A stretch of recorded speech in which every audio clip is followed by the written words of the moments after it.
¿Quién conoce el futuro? Hay muchas personas que dicen conocer el futuro y engañan a los seres humanos. Cuando nosotros vamos al libro de Daniel encontramos al rey Nabucodonosor de Babilonia que tuvo un sueño, pero olvidó el sueño. Él llamó a los agoreros, a los magos, a los adivinos, a los sátrapas, a los caldeos, porque se suponía que ellos sí conocían el futuro. Sin embargo, cuando el rey preguntó qué había soñado, ellos se quedaron sin palabras, sin respuesta. Sin embargo, allí aparece Daniel. Y Daniel, después de orar a Dios, Dios responde su oración y revela el sueño de Nabucodonosor. Pero no solamente lo revela, sino que lo interpreta. Y una de las cosas importantes que nosotros encontramos en el capítulo 2 del libro de Daniel es la expresión del profeta que dice: no es que en mí haya más sabiduría que todos los hombres, pero hay un Dios en los cielos que conoce los secretos y Él te ha dicho, oh rey, lo que ha de venir. El único que conoce el futuro es Dios. Cualquier persona que diga conocer el futuro es un impostor, es un mentiroso. Y está comprobado. Lea usted Daniel capítulo 2. Además, cuando vamos a ver lo que dice Daniel y queremos comprender mejor el libro de Apocalipsis, tenemos que estudiarlos juntos, porque el uno se complementa con el otro y de esa manera nosotros tenemos un cuadro completo. Dios nos ayude a entender este misterio.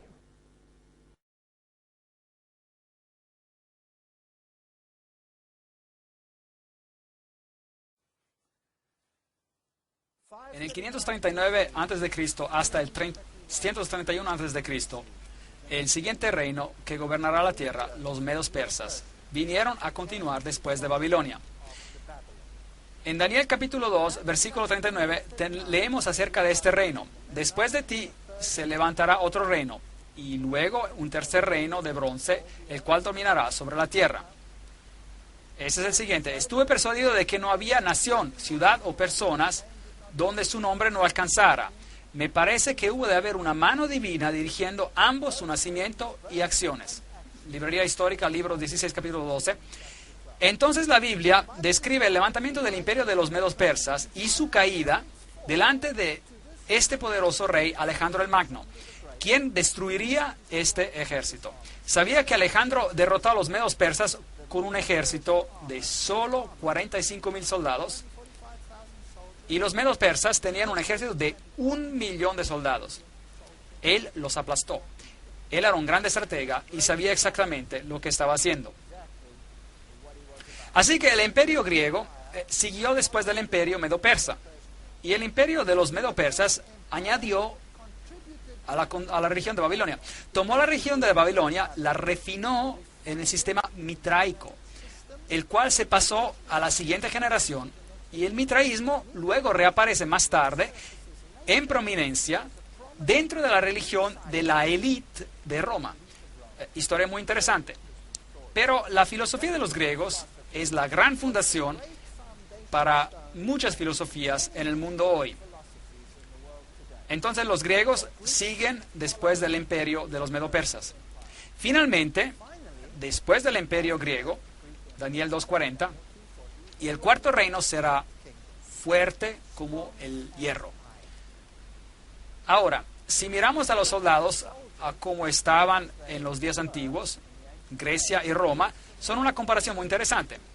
Aquí está la armadura de los soldados griegos. Note que son de bronce.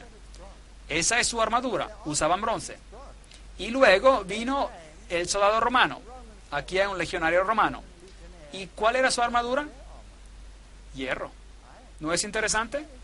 Hasta este simbolismo es fascinante. Entonces cambiamos de bronce a hierro y el legionario tenía una armadura fantástica.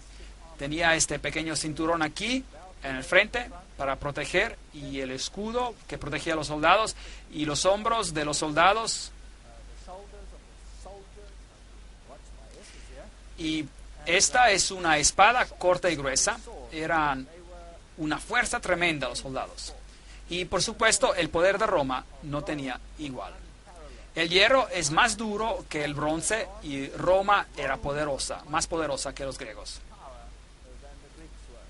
Aquí hay algunas de las ruinas del Imperio Romano. El cuarto reino será fuerte como el hierro, y como el hierro desmenuza y rompe todas las cosas, así él lo desmenuzará y lo quebrará todo. Daniel 2:40. Entonces, ese es un reino cruel. ¿Fueron los romanos particularmente crueles?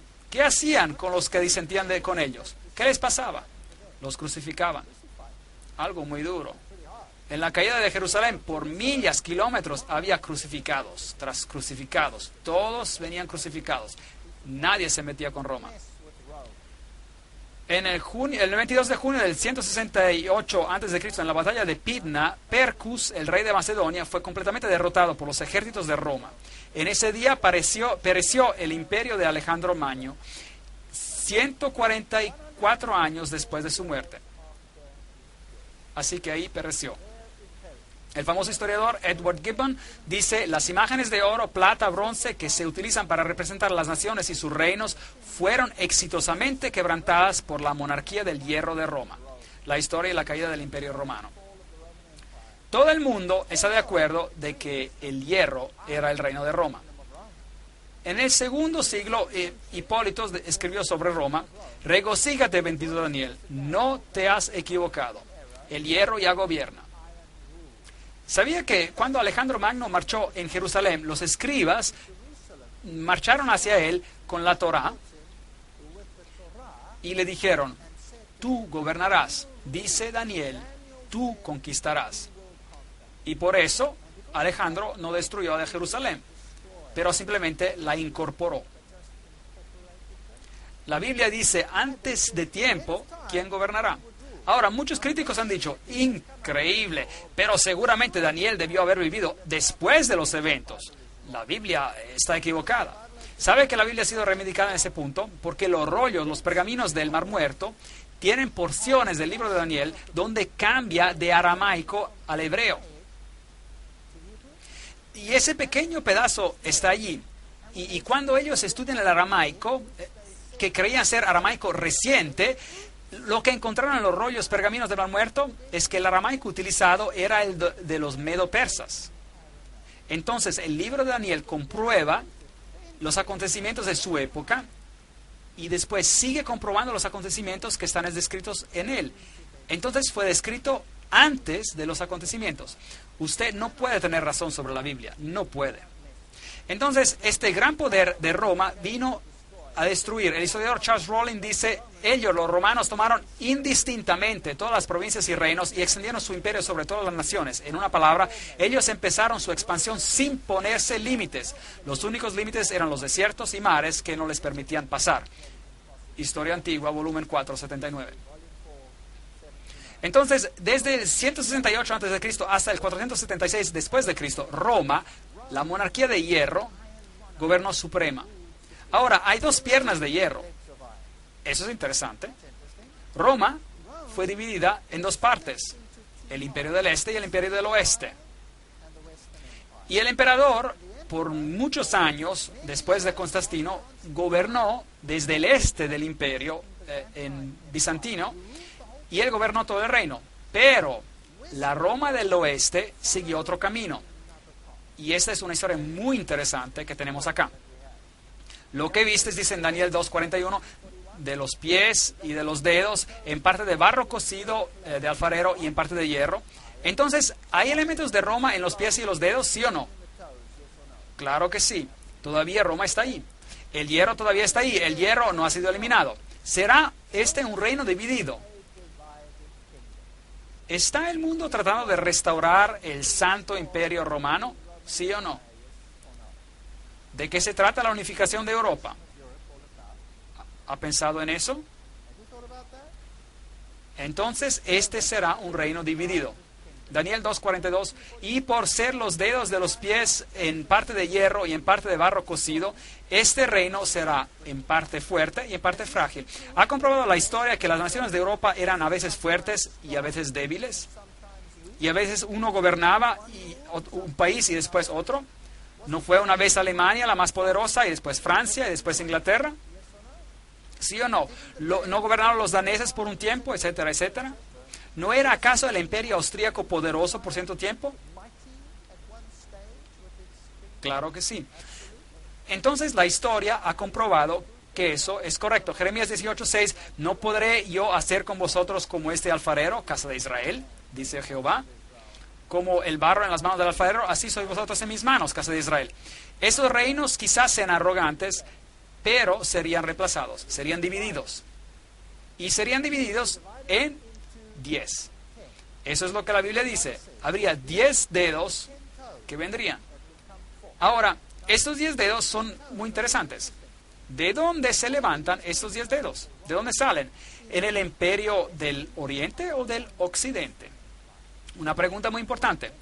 Y la Biblia nos dice muy claramente que se levantaron del imperio occidental, del oeste, y que el imperio del oeste, occidente, ejercería una influencia sobre el mundo entero. ¿El imperio del oeste, el occidental, ejerce su influencia sobre el mundo entero, sí o no? Claro que sí. Es el conocimiento y sabiduría europeos que han sido transportados al mundo entero. Fueron los europeos que conquistaron a Sudamérica. Es de las naciones de Europa occidental que los Estados Unidos y Canadá y todos sus componentes se integraron a esa sabiduría, esa filosofía. Es la ideología del occidente que viene de Europa del oeste y que está controlando los eventos del mundo. Las superpotencias de hoy, todas pueden comprobar sus orígenes filosóficas a Europa occidental. Entonces, ¿quiénes son estos anglosajones, los francos y los alamanes y los lombardos y los ostrogodos y los érolos, los burgundios, los visigodos, los suevos y los vandales? ¿Quiénes son? Entonces, esta es la división del imperio de Europa occidental. Y note que hay una nación muy interesante por aquí, la cual ahora es escondida como los ostrogodos. Y luego hay otra nación por aquí, la cual es conocida como los visigodos. Había los burgundos y había los francos. Y los anglosajones y los francos y los romanos tuvieron una alianza muy fuerte en una etapa de la historia.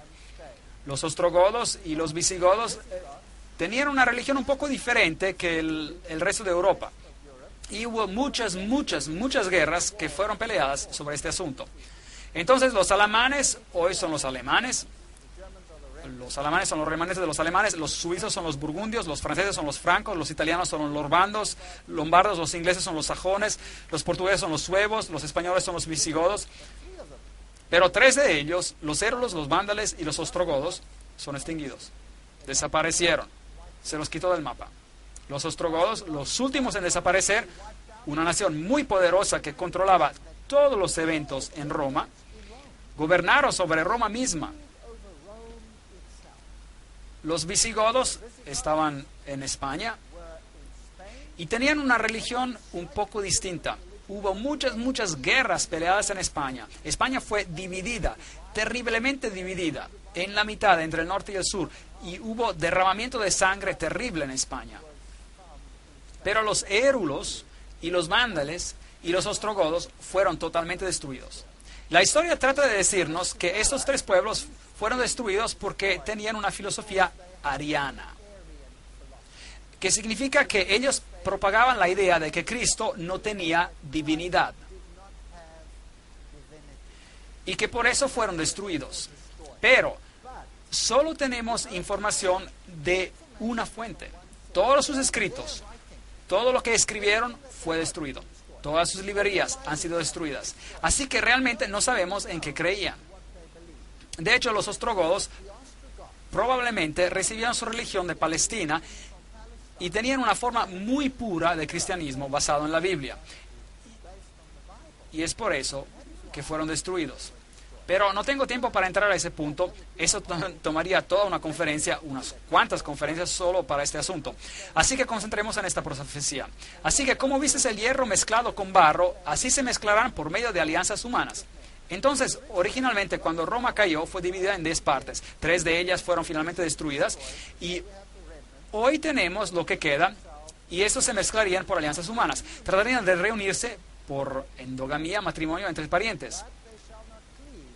Pero se unirían el uno con el otro, como el hierro no se mezcla con el barro. Pero no se unirían el uno el otro.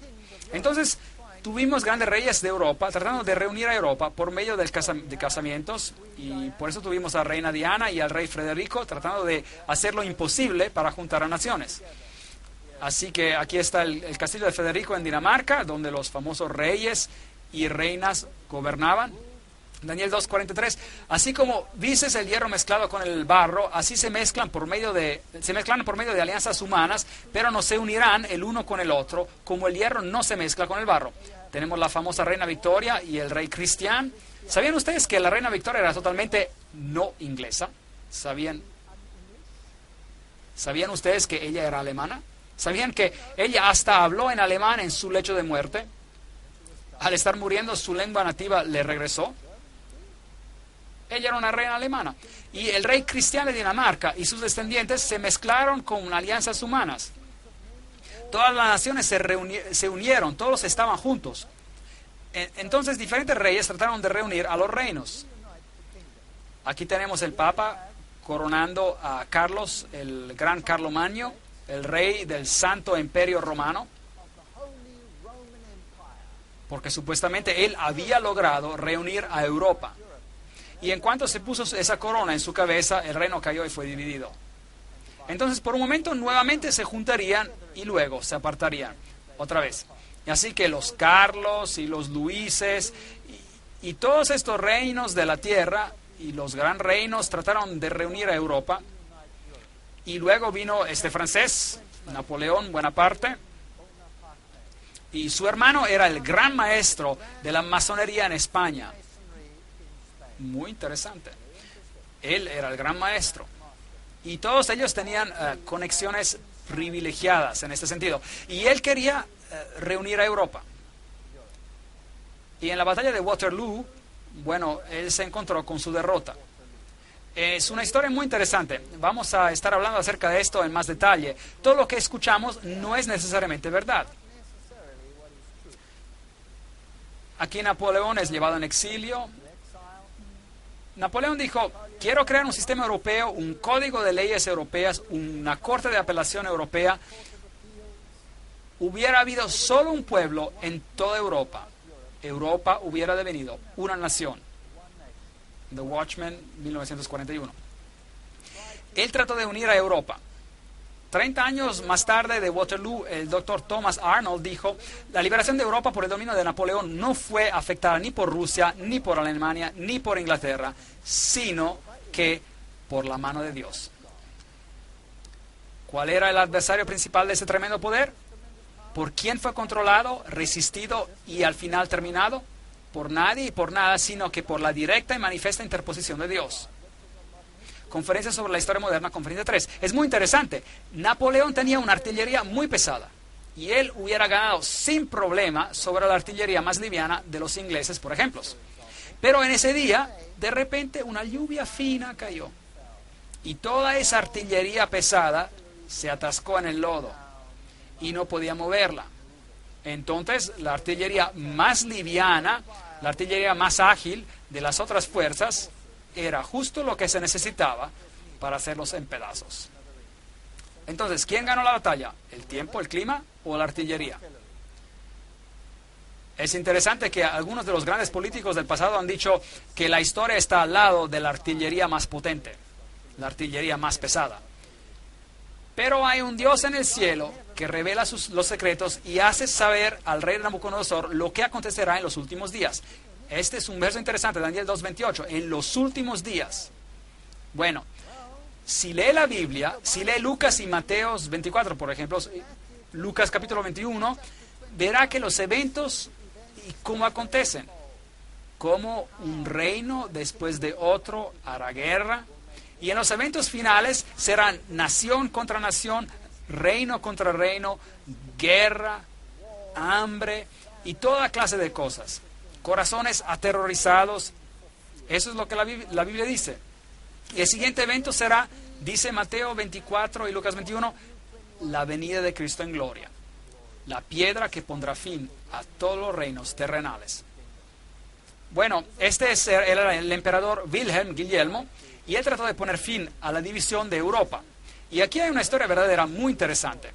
En una catedral en Francia, en Metz, hay una estatua afuera de la catedral, y hay una estatua por aquí, del profeta Daniel, con su dedo apuntando a su rollo de pergamino, sus escritos. Muy interesante el profeta aquí.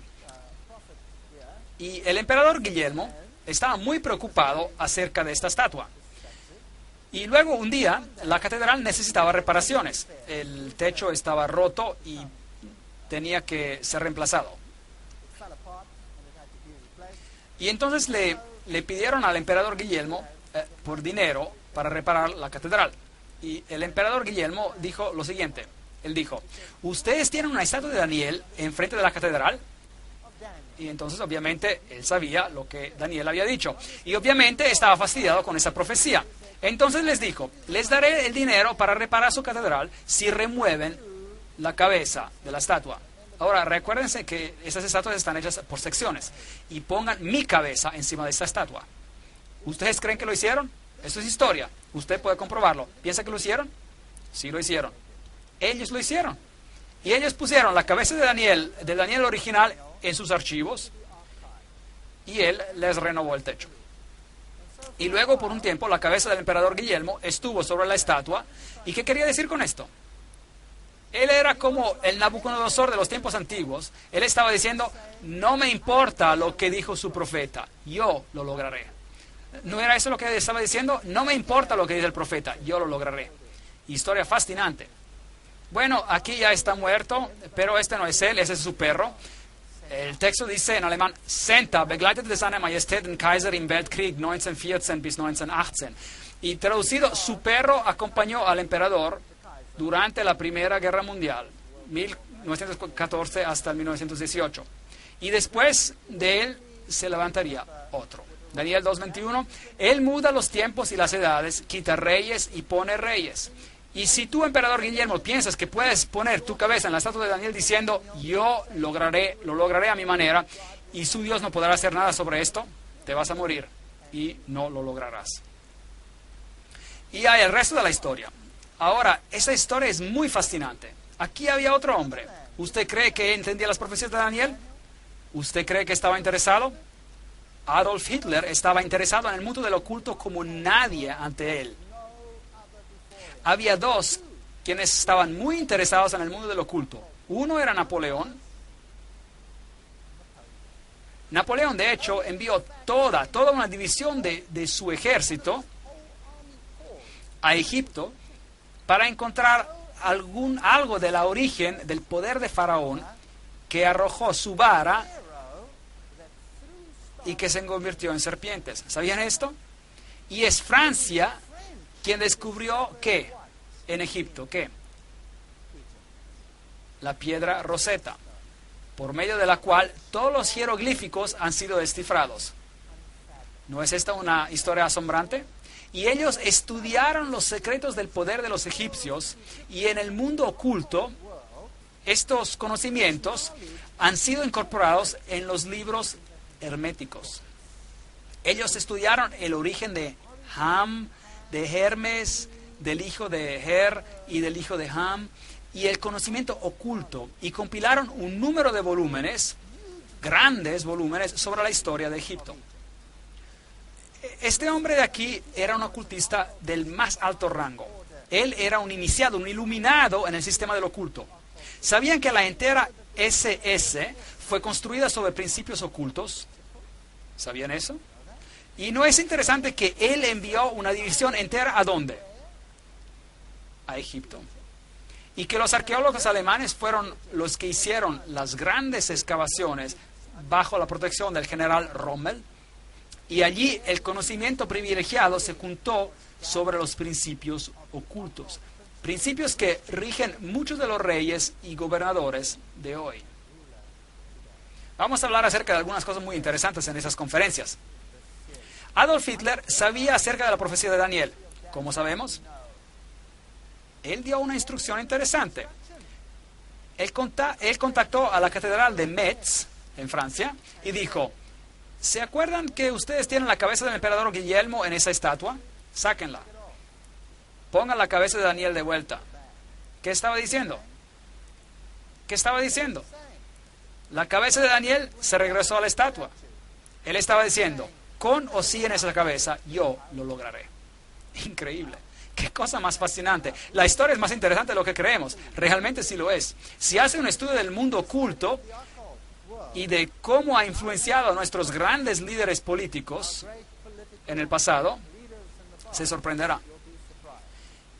Y aquí Adolf Hitler llegó al poder, y aquí está el símbolo que él usaba, la esvástica, la cruz gamada, que es el símbolo de la adoración del sol, es el símbolo de Lucífero. Es usado por la sociedad teosófica que dice Lucífero es el logos, la serpiente, el salvador. Exactamente el mismo símbolo viene utilizado por la teosofía. ¿Y la teosofía está muerta? ¿O no? La teosofía está bien viva y en forma. Ella forma el tema central de los poderes más grandes que gobiernan el mundo hoy. Y estaremos revelando algunas de estas cosas en las conferencias que siguen. Eso es interesante. El águila, usada como el símbolo de la deidad. En la Biblia se usa también el águila como el símbolo de Dios. Como un águila que se eleva, yo te llevaré bajo mis alas. Este es el símbolo de Dios. Lucifer quiere ser como el Altísimo. Él toma el símbolo del águila, que era un símbolo en Egipto, en la antigüedad, del dios Horus. Fascinante, ¿verdad? Y aquí está, el águila, con una esvástica, una cruz gamada. Y la esvástica, la cruz gamada, puede ser dirigida hacia la izquierda o la derecha. Y si es a la mano izquierda o a la mano derecha no hay diferencia. Representa el Dios en su forma malvada o en su forma de luz, o en su forma femenina o masculina, no importa cuál uno use.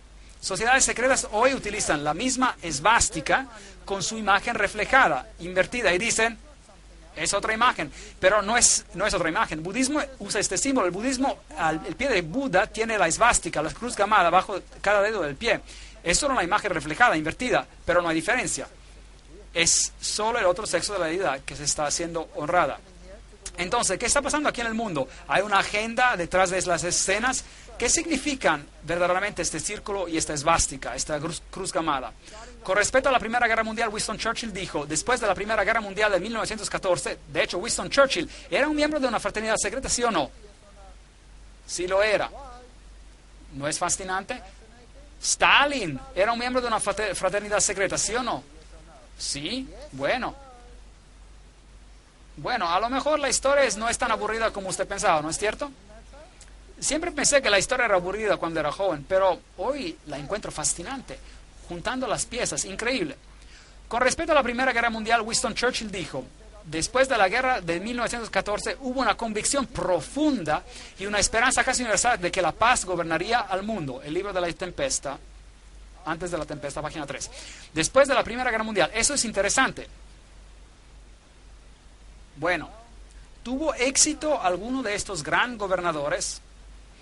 Sea el emperador Guillermo o Napoleón o Luis Luis o Carlos o Hitler. ¿Tuvieron éxito? No.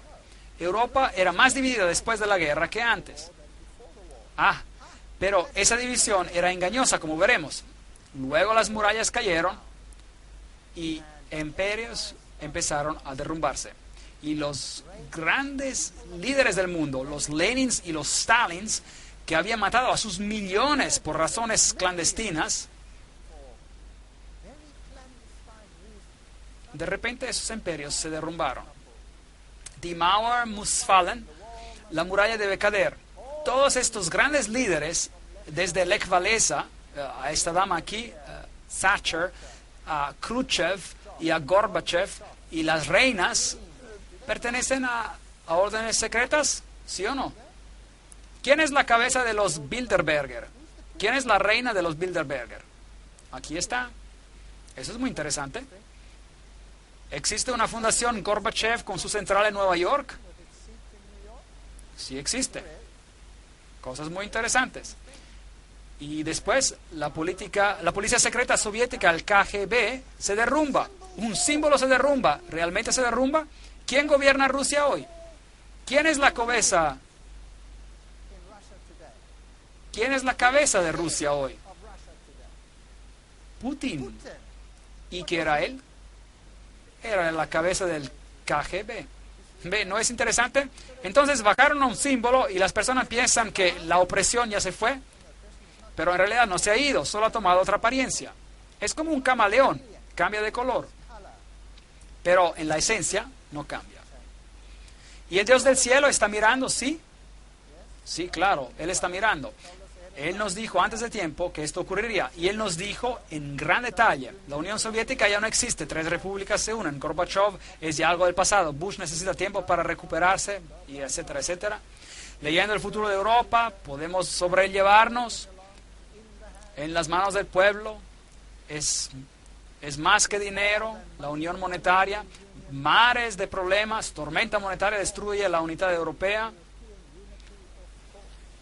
Leland Stove dijo: a la humanidad se le ha dado una sentencia suspendida, pero estos días de gracia son terriblemente pocos. En cuanto nos queda tiempo, página 343. El Dios del cielo levantará un reino, el cual nunca será destruido. Desmenuzará en pedazos y consumirá todos estos reinos, y Él reinará por siempre.